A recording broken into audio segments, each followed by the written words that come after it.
Right. Ration card కొందరికైనా మాకు అర్హత ఉన్నా కూడా రేషన్ కార్డు వస్తుందా రాదా, ఇప్పుడు ఈ అనుమానాలు ప్రజల్ని వెంటాడుతున్నాయి. మొత్తం రేషన్ కార్డు ద్వారా అర్హుల లెక్కలన్నీ కూడా తారుమారు జరుగుతున్నాయి.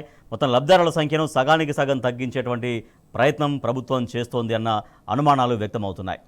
రైట్. వేణుగోపాలరావు, అన్నిట్లో కోతలే కొనసాగుతున్న పరిస్థితి. రైతు రుణమాఫీ కావచ్చు, రైతు బంధు లేదా రైతు భరోసా కావచ్చు, ఇవాళ రేషన్ కార్డుల సంఖ్య కావచ్చు. సో ఇట్లా కోతలే పెట్టుకుంటా పోతారా అనేది ప్రజల్లో గందరగోళం నెలకొన్నటువంటి పరిస్థితి, ప్రజలు అడుగుతున్నటువంటి ప్రశ్నలు. సో ఈ ప్రశ్నలకి సమాధానం ప్రభుత్వం చెప్పాల్సినటువంటి బాధ్యతను విస్మరించినటువంటి చర్చ ఎట్లా సాగుతోంది ప్రజల్లో?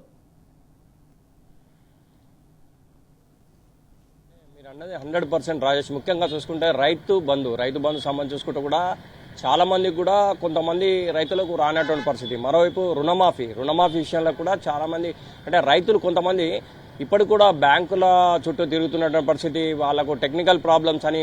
మరోవైపు దానికి 2 లక్షల రూపాయల పైన ఉన్న అమౌంట్ కడితే మీకు డబ్బులు వస్తాయి, అప్పుడు మీకు రుణమాఫీ అయితే అంటే కూడా పైన ఉన్నటువంటి 20,000 కావచ్చు, 25,000 కావచ్చు, ఆ డబ్బులు కూడా కట్టి రుణమాఫీ కాని రైతులు కొంతమంది ఇప్పటికి కూడా తిరుగుతున్నటువంటి పరిస్థితి. ఇటు రుణమాఫీ విషయానికి వస్తే మరోవైపు రైతు బంధు ఆ విధంగా.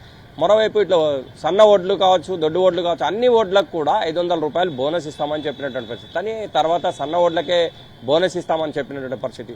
రైతుల విషయానికి ఇది వస్తే మరోవైపు రేషన్ కార్డు అనేది మాత్రం తప్పకుండా కామన్ మెన్కు అవసరం ఉన్నటువంటి ముఖ్యమైనటువంటి. ఎందుకంటే అది పక్కాగా చెప్పాలంటే రేషన్ కార్డు అనేది బడుగు బలహీన వర్గాలకే తప్పనిసరిగా అవసరం.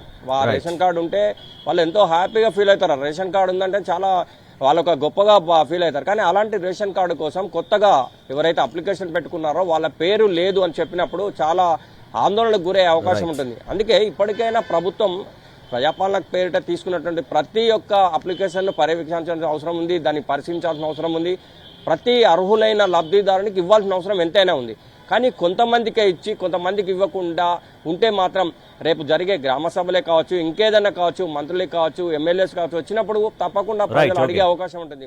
మేము రేషన్ కార్డు కోసం అప్లై చేశాం, మాకు ఇంతవరకు కూడా దానికి సంబంధించినటువంటి డీటెయిల్స్ లేవు, దయచేసి చెప్పండి అని అడిగే అవకాశం ఉంటుంది. కనుక ప్రభుత్వం దీనిపై స్పష్టత ఇవ్వాల్సిన అవసరం ఎంతైనా ఉందని చెప్పొచ్చు రాజు.